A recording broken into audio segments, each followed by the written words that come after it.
Once again, third place goes to Salvador Trade School. Second place goes to Lana Martin National African School. Welding.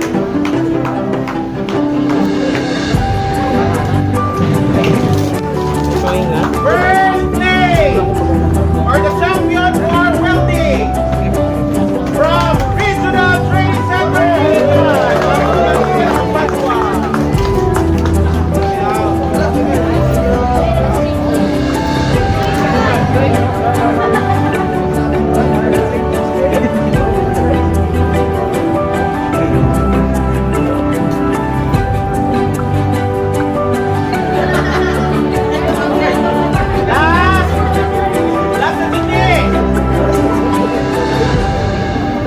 Final result for electrical installation. Mahirap at nakapagpala. First time pa lang. Ano ba yung nakuha ko na skills doon sa pinag-aralan ko? Pag pinipin namin, pag-pass, Hello po mga kagrads! Isang napakagandang araw na naman po sa inyong lahat. Solmer Rumapas Umpok po ang inyong lingkod. Ngayon, ang itatampok ko na naman sa inyo ay ang ginanap na Provincial Skill Competition 2022 sa TISDA. At buti na lang, yung nag-burn out ulit ay awarding na. At wala po kaming competitor sa event ito dahil sa personal reasons. Buti na lang din ay binigyan ako ng pagkakataon o opportunity na makaparticipate sa event na ito. Kaya maraming salamat po sa inyong lahat, RTC at PO TISDA Iligan personnels. At shoutout na rin po nina Coach or Sir Archie Paradiro, Sir Eric de la Serna, Sir Agustin Relatado, Sir Adonis from Standard, at Sir Dante from Fisheries. At sa atin naman pong expert at judges, sina Sir Antonio Villa, Sir Rocky Mali, at shoutout na rin po sa lahat ng mga kompetitor sa welding. At shoutout rin kay Pikachu at Jabar. At sa lahat kong subscriber, maraming salamat po sa patuloy niyong pagsuporta sa channel ko.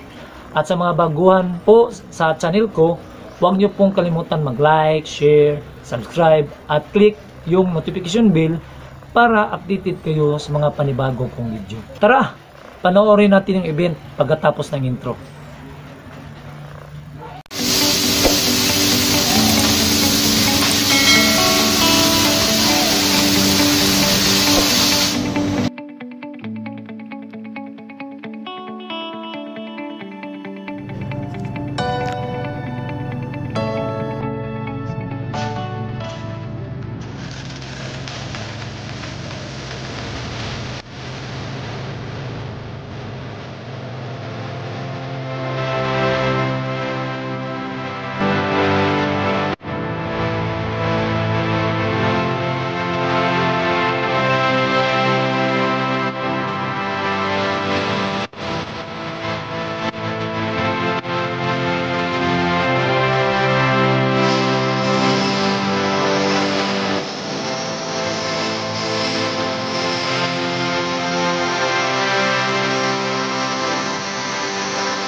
At wow naman! Wow!